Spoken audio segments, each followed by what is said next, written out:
제가 요맘때쯤 되면 이 추운 겨울이 되면 늘 생각나는 게 하나 있거든요. 그게 뭐냐면 저희 아버지가 그 교회를 이제 건축을 하셔가지고 교회가 이제 예쁜 건물이었어요. 진짜 예뻐요. 지하 1층에 지상 2층짜리. 근데 지금은 이렇게 도어락이 다 있잖아요. 자동으로 잠기고 이렇게 하는데 그 당시에는 도어락이 없지 않습니까? 그럼 다 열쇠로 잠가야 되는데 왜 그랬는지 모르겠는데 저희 아버지가 귀찮으셔서 그랬는지 밤 9시만 되면 저한테 늘 가서 교회 문을 잠그고 오라고 하는 거예요.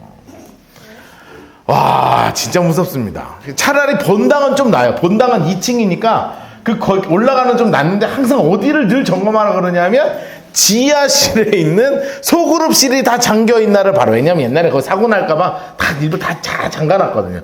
소그룹이 불 켜져 있나 꺼져 있나 확인해보고 잠겼나 확인해보고 거기에 중간에 우리 이거보다 조금 요거만한 우리 그 새벽 기도실이 있었거든요. 거기 불을 꼭 끄고 오라고 하시는 거예요. 와, 여러분 그거 아세요? 2층까지 가서 이제 1층으로 내려올 때는 정말 그냥 가고 싶어 집에. 왜냐면 이 내려갈 때요 정말 너무 싫어요. 껌껌해도 싫고 밝아도 싫어. 이거 밝으면 내가 꺼야 되고 껌껌하면 껌껌한 데로 들어가야 되잖아요. 그러면 이제 불을 끄는 것까지는 할 수 있습니다. 왜냐하면 확인을 점검까지 하니까. 근데 불을 끄는 순간 뒤에서 나를 이렇게 잡아당기는 느낌이 들고 소름이요 그게요 매일 드는 거예요. 이게 제가 그 교회를 오랫동안 다녔으니까요. 제가 아주 그 교회를 오래 다녔거든요. 태어나서부터 그 교회 다녔으니까 아주 오래 다녔는데 늘 익숙하지 않은 게 뭐였냐면 불 끄는 거예요. 그게 생각해보면 아무것도 아니잖아요. 그쵸? 저 오늘부터 여기서 이제 일주일 동안 자거든요? 왜요? 그럼 일주일 여기서 자죠. 전 여기서부터 일주일 동안 잘 건데 옛날 같았으면 못 자는 거예요.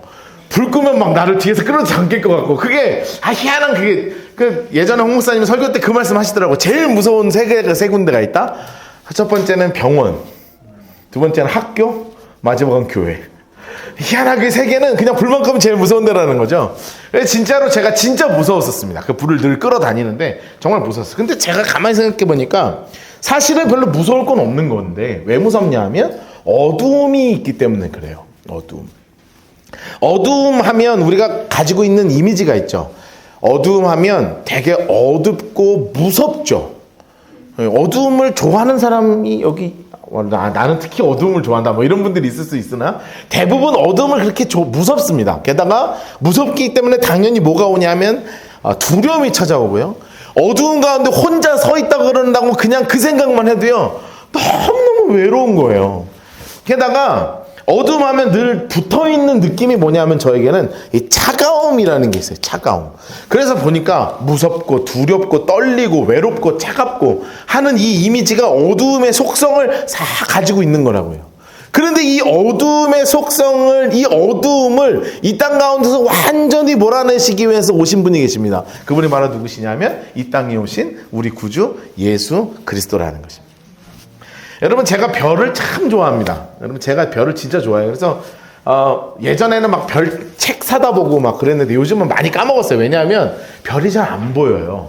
별이 잘 보이면 그걸 다 기억하겠는데 근데 하루는 우리 아이들하고 어디를 놀러 갔는데 거기가 아주 어두운 곳이어서 별이요 너무 반짝반짝거리는 거예요. 겨울이었거든요. 그런데 저기 보니까 뭐가 떠 있냐면 화성이 떠 있는 거예요. 화성이 떠 있는 거예요. 요 시즌에 화성을 볼 수 있거든요. 하늘 저쪽을 보면 약간 불그스름한 화성이 보여요. 여기서 이렇게 가서 여기쯤 보이는 게 뭐가 보이냐면 목성이 보여요. 목성 눈으로 쳐다보면 볼 수 있어요. 망원경? 목성이 아니야 보여요. 반짝반짝 별처럼 보여요. 진짜요? 그럼. 그리고 그 옆에 보면 토성이 또 있고요. 그쪽에서 이렇게 화성 아래쪽으로 이쪽을 보면 오리온 자리가 있습니다. 지금 겨울은 오리온 자리가 있거든요. 오리온 자리는 가운데 벨트처럼 세 개가 뿅뿅뿅 있는 게 오리온 자리예요. 그래서 이렇게 돌려서 여기를 보면 뭐가 있냐면 카시오페이아 자리가 있습니다. W 모양으로 이렇게 돼 있는 카시오페이아 자리가 있거든요.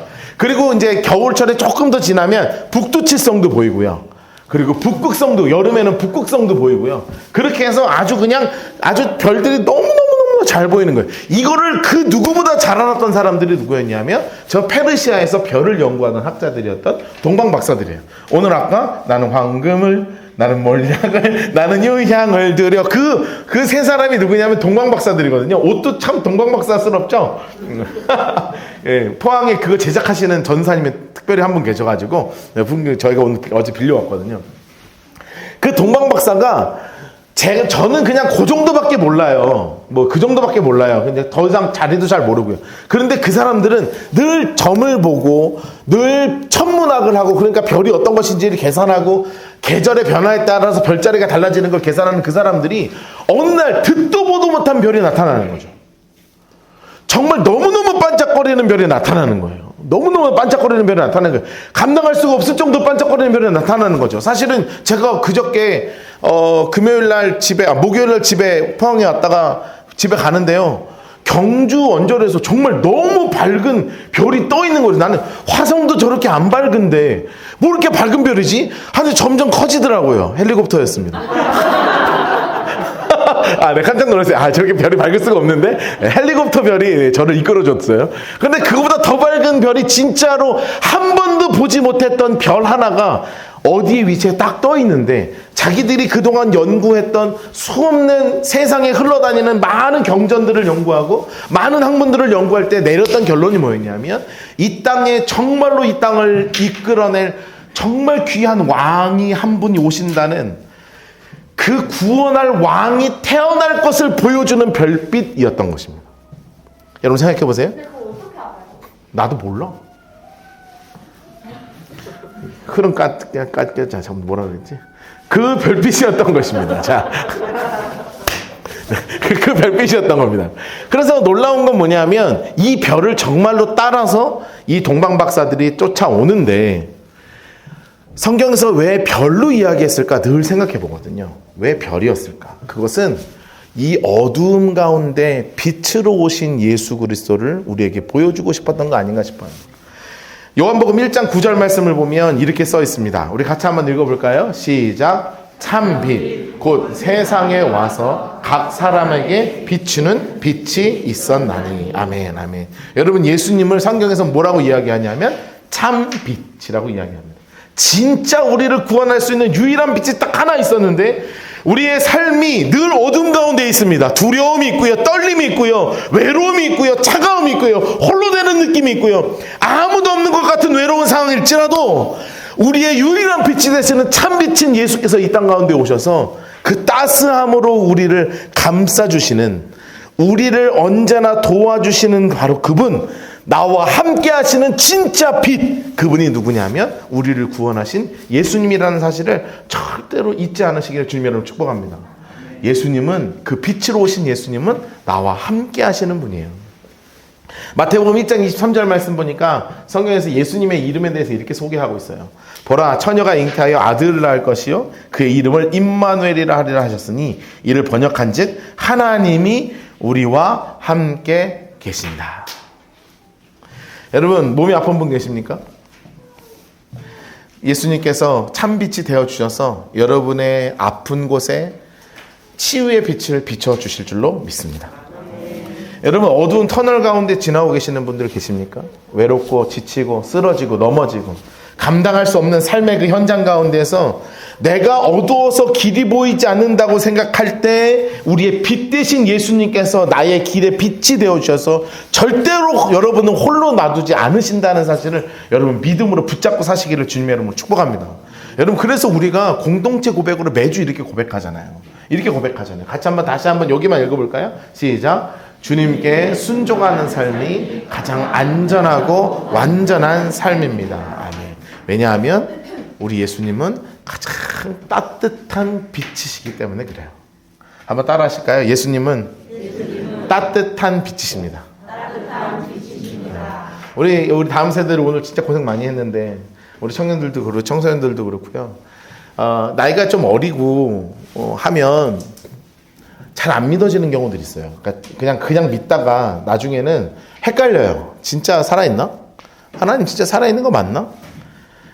왜 근데 난 이렇게 힘들지? 제가 그랬거든요. 제가 전도사 생활하면서도 내가 조금만 힘들어도요, 하나님 살아있으면 내가 이렇게 힘들 필요가 있나? 이런 생각도 많이 하고요. 왜 나는 아파야 되지? 왜 우리 가족이 우리 아버지는 이렇게 아프셔야 되지? 이런 고백들을 너무 많이 해요. 제 스스로 연약하니까. 그런데 잊으시면 안 돼요. 어떤 삶의 순간에서조차 하나님은 나와 함께 계신다는 거예요. 여러분, 제가 오늘 우리 그 다음 세대들 선물이 여기 이거 다 다음 세대를 줄 선물들이거든요. 우리 오늘 고생해서 저거 막 몇 개씩 가져갈 거예요. 청소년들도 줄 거예요. 사탕 잔뜩 줄게요. 네. 네, 우리 제가 하면서 우리 이제 어린이들한테 선물을 하나씩 넣으면서 거기에 우리 어린이들한테 제가 일부러 카드를 하나씩 썼거든요. 카드를 하나씩 썼는데 거기에 뭐라고 썼냐 하면, 물론 다 멘트가 조금씩 다 달라요. 그런데 제가 웬만하면 안 빠지고 쓰려고 했던 그 마지막 문구가 있었어요. 그게 뭐냐 하면, 사랑하는 너야, 예수님은 너랑 함께 하신단다. 그 얘기였어요. 왜냐하면 우리 다음 세대들, 우리 청소년들, 우리 어린이들, 우리 모든 사람들, 우리 모든 믿음의 성도들이 잊지 말아야 될 한마디가 뭐냐면, 지금도 주님은 나와 함께 하신다는 사실이에요. 여러분, 때로는 우리가 잃어버리고 살거든요. 때로는 아니라고 부정하고 살거든요. 아니요. 어느 삶의 순간에서조차 주님은 따뜻한 빛으로 오신 우리 예수님은 나와 함께 하신다는 거예요. 여러분, 이것이 진짜 우리의 믿음의 고백되기를 주님으로 축복합니다. 내 상황을 바라보지 마시고 나와 함께하고 계시는 나의 따뜻한 빛으로 오신 예수님을 바라볼 때 우리가 어떤 삶의 현장 속에서도 믿음으로 승리할 수 있는 거거든요. 여러분, 그러니까 이번 한 주는 더 집중해서 나의 따뜻한 빛으로 오신 예수님께 더 집중한 한 주가 되기를 바라는 거예요. 정말 집중하기를 한 주가 되기를 바라는 거예요. 그래서 특별 새벽 기도도 6시에 하잖아요. 6시에 하는 교회 잘 없는 거 아시죠? 다 5시에 하고. 네. 근데 우리는 6시에. 그리고 아침 식사도 준비해요. 빵도 토스트기로 지금 다 준비해 놓고, 사발면도 준비해 놓고. 밥을 할 수는 없잖아요. 제가 새벽에 일어나서 밥 짓기는 좀 그래가지고, 원하시면 저기 햇반도 다 준비해 놨고요. 햇반도 있고, 라면도 있고, 김치도 있고, 뭐 다 있어요. 그러니까 간단하게 아침 식사들 하고 가시고. 그런데 중요한 건 뭐냐면, 이 연말에 나의 따뜻한 빛으로 오신 예수님께 정말 나의 모든 것을 다해서 기도하며 그분과 동행하며 나아갈 때 이 믿음이 내 안에서 굳건히 사로잡힌단 말이에요. 2023년이 새로우게 오면 이 안에는 또 어려움이 없겠습니까? 왜 없겠어요? 다 어렵대요, 맨날. 뉴스. 그래서 요즘 제가 뉴스 듣기가 싫어요. 좀 좋다 해줘야지.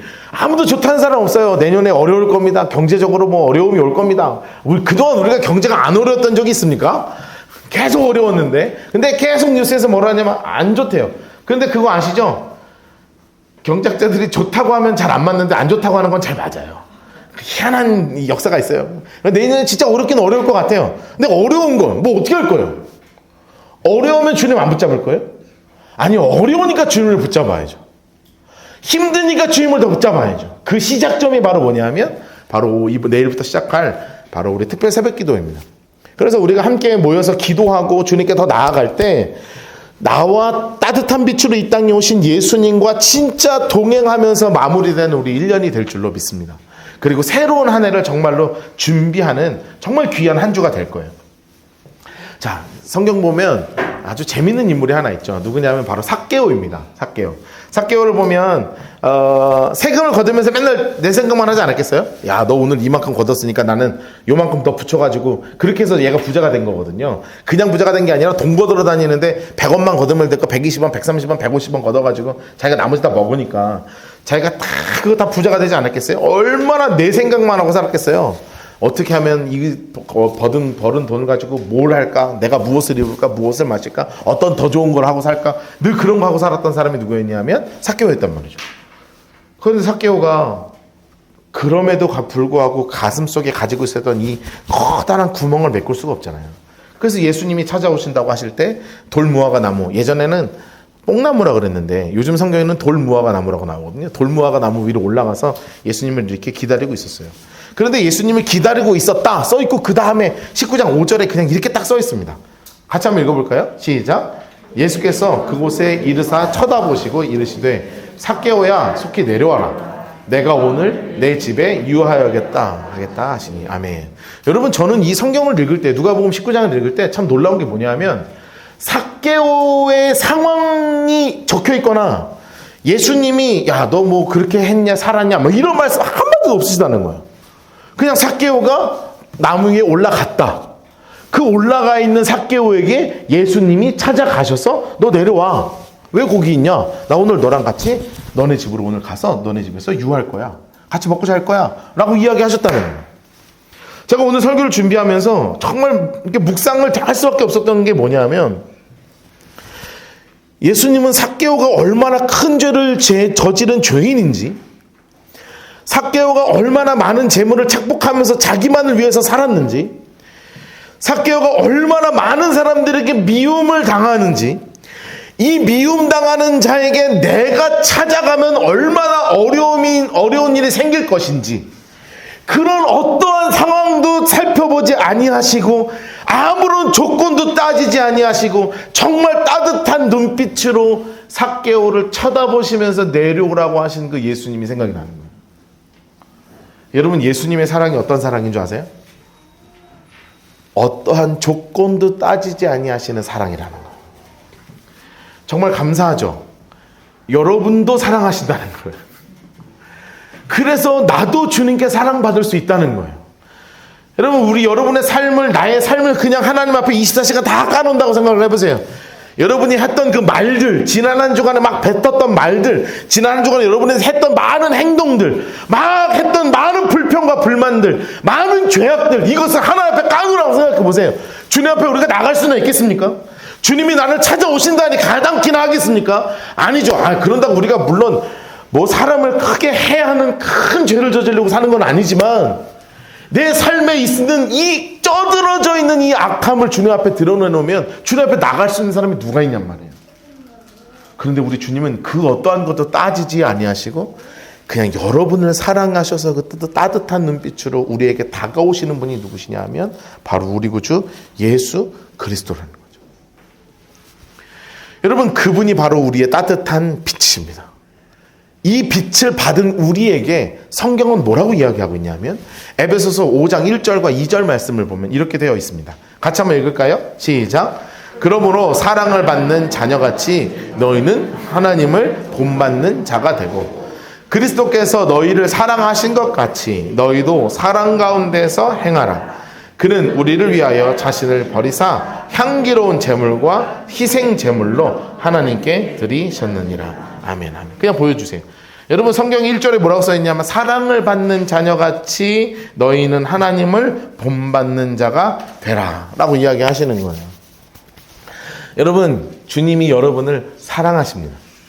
여러분, 이 성탄절에 제가 여러분들에게 진짜 해드리고 싶었던 말씀이 바로 뭐냐면 바로 당신을 예수님이 진짜 사랑하신다는 거예요. 여러분, 그러면 내가 부족하지만 연약하지만 그냥 나만 사랑하는 존재이지만 삭개오보다 조금 덜했겠지만 정말 내 생각만 하는 존재가 나이지만 그런 나를 사랑하시는 그 예수님께 우리가 드려야 되는 나의 삶은 어떤 삶이냐 하면 너희는 하나님을 본받는 자의 삶을 사는 것이고 그 다음에 성경에서는 뭐라고 표현되어 있냐면 그리스도께서 너희를 사랑하신 것 같이 너희도 사랑 가운데서 행하라는 거예요. 따라하겠습니다. 예수님을 본받는 삶은 사랑의 삶입니다. 다시 한번 따라하겠습니다. 예수님을 본받는 삶은 사랑의 삶입니다. 여러분, 예수님께서 여러분의 삶이 어떤 삶이 되길 원하시냐면 사랑의 삶이 되길 원하십니다. 여러분, 그런데 성경에도 뭐라고 써있냐면 사랑에는 향기로운 제물과 희생 제물이라고 써있는 거예요. 사랑은 뭐가 들어가 있는 줄 아세요? 사랑은 희생이에요. 꼭 기억하세요. 사랑은 희생입니다. 여러분, 예수님께서 오늘 이 땅에 오신 날이죠. 이 땅에 오신 날이죠. 근데 왜 오셨는 줄 아세요? 죽으러 오셨어요. 여러분, 이게 진짜 무너지지 않을 명제거든요. 죽으러 오는 사람 있어요?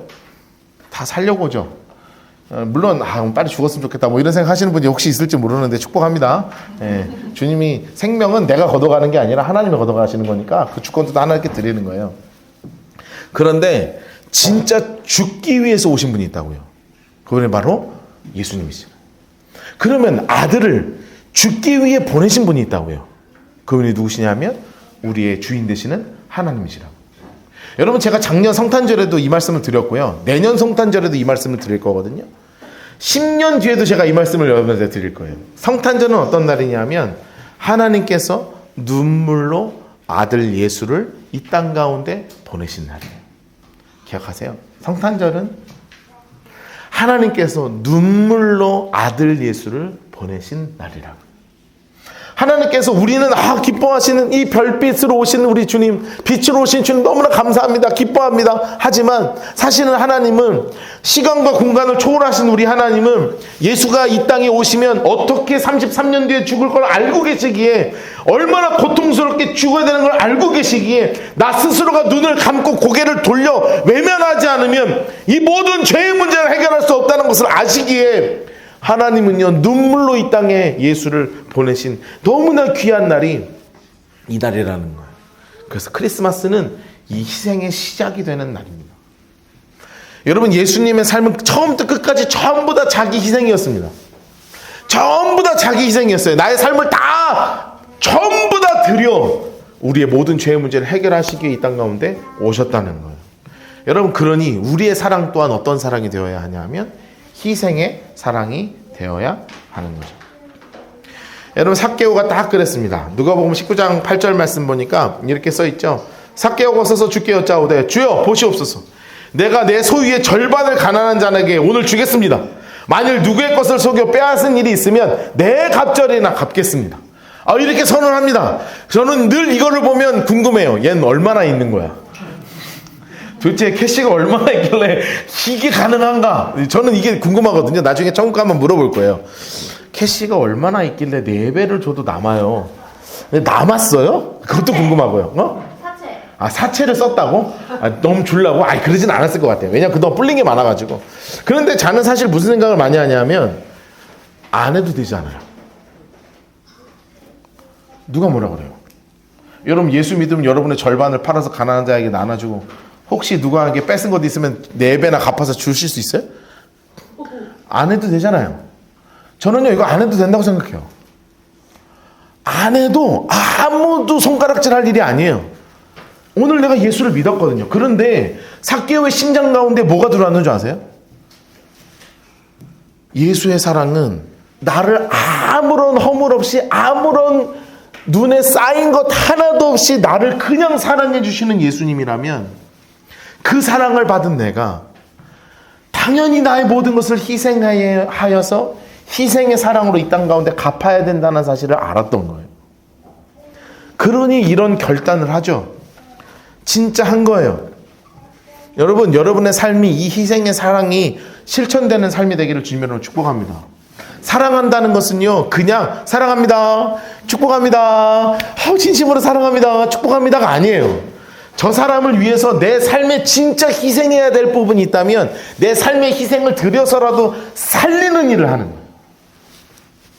여러분, 에베소서 5장 8절 말씀에 이렇게 선언하고 있습니다. 같이 한번 읽을까요? 시작. 너희가 전에는 어둠이더니 이제는 주 안에서 빛이라.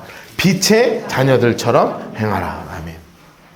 여러분, 성경에서 정확하게 오늘 우리의 본문에서 이야기하죠. 우리의 존재가 어둠 가운데 있었다고요. 그런데 이제는 빛으로 오신 예수님을 만났기에 내가 이제 무엇이 됐냐면 빛이 된 거예요. 그럼 빛의 자녀가 해야 되는 삶은 뭐냐면, 빛의 자녀로 사는 것은 바로 무엇이냐면 사랑의 삶을 살아가는 거라고. 여러분, 이 사랑이라는 단어가 그냥 큰 의미에서 사랑이 아니라 여러분의 지금 내 주변에 있는 사람, 내 가족들, 정말 구체적으로 사랑을 희생하면서 품어나가는 여러분 되셨으면 좋겠어요. 그런데 이것을 위해서 기억해야 될 2가지가 있어요. 기억해야 될 2가지. 제가 여러분 꼭 기억해 주세요. 제가 사과 알레르기가 있어요. 그래서 사과를 못 먹어요. 아쉬운 건 뭐냐면 그 맛을 알아요. 생긴 지 6년밖에 안 됐거든요, 알레르기가. 그래서 그전에는 아침마다 사과를 하나씩 먹었던 사람이에요. 그리고 사과를 갈아서, 당근 갈아서 그렇게 주스로 먹는 걸 너무너무 즐겼던 사람이에요. 근데 어느 날 그걸 먹으면 여기서 부어 올라서 먹을 수가 없는 존재가 됐거든요. 그런데 제가 그래서 너무 좋아하는 곳 중에 하나가 어디였냐면 사과 농장이었습니다. 가을에요, 사과 농장 가면 진짜 예쁘거든요. 작년이었나? 우리 주황산 갔을 때가 작년이었어요? 재작년이었어요? 벌써 재작년인가? 작년인가요? 예, 하여튼 뭐 작년은 재작년은 예, 크게 중요하진 않은 것 같습니다. 네. 작년에 주황산 갔는데 거기가 어디냐면 청송이에요. 거기 갔는데요. 와, 사과나무가요, 얼마나 이쁜지 몰라요. 그 사과나무가 저는 이렇게 두꺼운 줄 알았거든요. 뭐 이런 아름드리 나무인 줄 알았는데 사과나무는요 한 요렇게 요 정도밖에 굵기가 안 돼요. 근데 그게 쭉 올라와서 한 3m 올라가나? 근데 모양이 이렇게 트리처럼 이렇게 쭉 뽑혔는데요. 위에서부터 아래까지 열매가요, 빨간 열매가 막 주렁주렁 달려 있어요. 와, 정말 돈만 있으면 그 밭을 다 사고 싶더라고요. 네, 그냥 너무너무 탐스러워요. 그런데 제가 설교 준비하면서 가만히 생각해 봤어요. 지금 사과나무는 어떨까? 너무너무 낭상하겠죠. 너무너무 낭상하겠죠. 사랑 없는 나의 마음 같더라고요. 그런데 봄이 됩니다. 그럼 거기서 파릇파릇 새싹이 막 튀어오르죠. 그러나서 봄이 되면 꽃이 막 필 거 아니에요. 저 사과꽃은 한 번도 본 적이 없는 것 같아요. 배꽃은 많이 봤는데 사과 꽃이 막 필 텐데 그럼 벌들이 막 왔다 갔다 하겠죠. 여름이 되면 잎이 풍성해질 겁니다. 그래서 열매가 몽우리를 맺기 시작할 거고요. 가을이 되면 우리가 너무나 사랑하고 좋아하는 그 사과가 빨갛게 열리기 시작할 거예요. 저는요, 무슨 생각을 많이 했냐면 에베소서 5장 9절 말씀에 이렇게 써 있더라고요. 뭐라고 써 있냐면 빛의 열매는 이렇게 돼 있어요. 여러분, 제가 이걸 읽으면서 무슨 생각을 했냐면 이 사과를 생각했어요. 왜냐하면 내 모습은 어디쯤에 와 있을까를 생각하고 있었거든요. 나는 사랑을 품은 사람으로 희생의 사랑을 하라고는 오늘도 설교를 해야 되는 목사이지만 목사로서 선포하는 나의 삶은 어느 정도까지 열매가 맺어져 있을까? 나는 혹시 겨울은 아닌가? 나는 혹시 봄은 아닌가? 아직 그냥 잎만 풍성한 여름은 아닌가? 아니면 진짜 내 삶에서 사랑이 빨갛게 맺어져 있는 이 사랑의 열매가 나에게 진짜 맺어져 있는가? 여러분, 저는 여러분의 삶을 100% 알지 못합니다. 지금 여러분은 어디쯤에 와 있습니까? 여러분 어디쯤에 와 있습니까? 여러분 하루 속히 여러분의 열매가, 여러분의 이 사랑의 열매가 빨갛게 예쁘게 익어가기를 주님 여러분 축복합니다. 그래서 제가 여러분을 볼 때 아우 참 빨가시네요. 우리 집사님, 우리 성도님, 참 사과 같네요. 사과 같은 내 얼굴 예쁘기도 하지요. 이렇게 정말로 같이 이 사랑을 정말 나누는 이 공동체가 사랑의 공동체가 되었으면 좋겠어요. 그런데 이 빛의 열매는 세 가지로 이야기하고 있죠. 착함과 의로움과 진실함이다. 그런데 사실은 뭐 다 볼 필요는 없을 것 같고 첫 번째가 제일 중요한 것 같아요.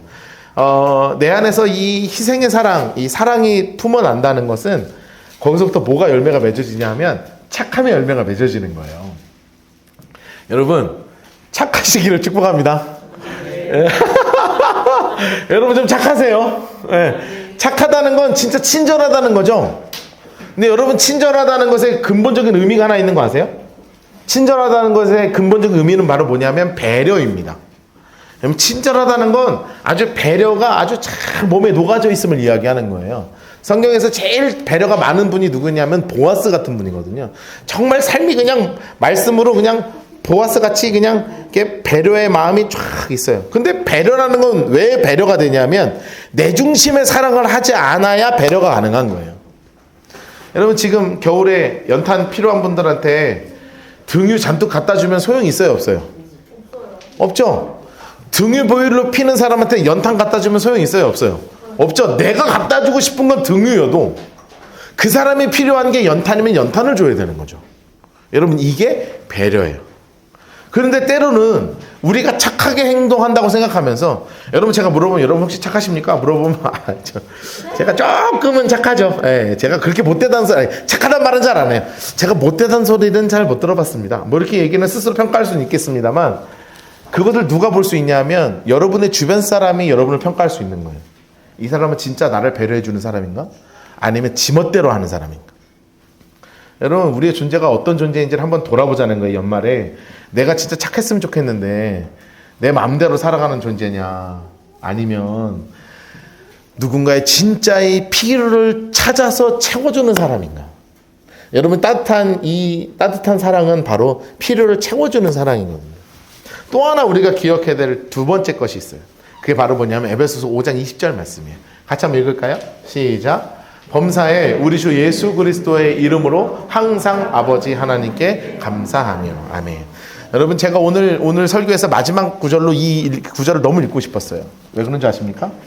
우리가 지난 2달 동안 선물을 주셔서 감사합니다 하고 에베소서 말씀을 함께 나눴는데 두 가지 키워드라 그랬어요. 첫 번째는 선물이요, 두 번째는 감사였습니다. 여러분, 여러분의 입술에 감사의 열매가 맺어지기를 주님의 이름으로 축복합니다. 범사에 우리 주 예수 그리스도의 이름으로 항상 아버지 하나님께 감사하며, 이렇게 되어 있죠. 범사라는 것은 뭘 의미하냐면 모든 것을 의미하잖아요.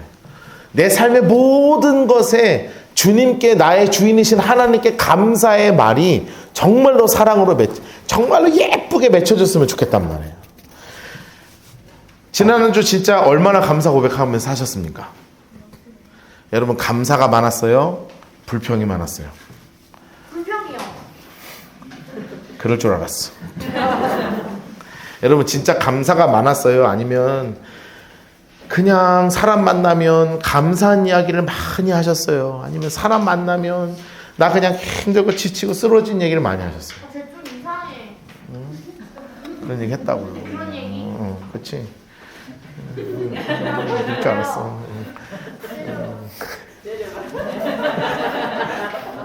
여러분, 우리의 삶에 진짜 감사의 말이 막 맺어지기를 주님의 이름으로 축복합니다.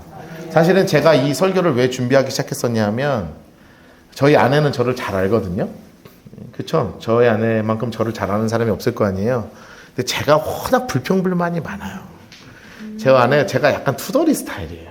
약간 투덜투덜 앉으면은 투덜투덜 그래요. 뭐 이게 있으면 그걸 보고도 투덜투덜거리고요. 이거 있으면 저걸 보고도 투덜투덜거리고요. 제가 특히 큰 교회에서 사역할 때는 투덜거릴 게 너무 많아서 행복했어요. 이 목사님도 내 마음에 안 들어서 저는 왜 저래? 하고 투덜투덜. 담임 목사님은 도대체 왜 저렇게 하시는 거야? 하고 막 투덜투덜. 집에 오면 그 투덜거리는 게 너무너무 행복한 거예요. 그 재밌잖아. 투덜거리는 거 너무너무 재밌어요. 그런데요, 저희 아내가 어느 한 날은 엄청 뭐라 하더라고요. 그만 좀 하라고. 제가 그렇게 투덜거리는지 몰랐거든요. 근데 그때부터 깨닫기 시작했어요. 아, 나는 진짜 투덜거리는 걸 사랑하는 존재구나. 그래서 사실은 이 연말을 준비하면서 제가 일부러 이것을 저를 위해서도 강조한 거예요. 선물을 주셔서 감사합니다. 억지로라도 설교자의 입에서 감사가 맺어지지 않으면, 목사인 나조차 맺어지지 않으면 우리 사랑하는 성도들에게 얼마나 맺어질까? 고민하고 기도하고 고민하고 기도하면서 우리의 삶에서, 우리의 언어에서 감사가 많이 맺어지기를 위해서 기도했어요. 여러분, 이 연말 마지막 주일 설교로 여러분들에게 드리는 가장 드리고 싶은 주님의 말씀은 감사가 여러분의 삶의 열매로 맺어지기를 주님의 이름으로 축복합니다. 불평할 수 있는 수없는 것들을 내려놓고 감사할 수 있는 것들을 붙잡고 살아가는 여러분 되기를 주님의 이름으로 축복합니다. 여러분, 그렇게 살아갈 때 여러분, 우리의 삶에 빛의 열매로 살아갈 수 있는 귀한 힘과 능력이 우리 안에 생기게 될 줄로 믿습니다. 여러분, 빛의 자녀로 행하십시오. 우리 함께 기도하면서 결단하도록 하겠습니다.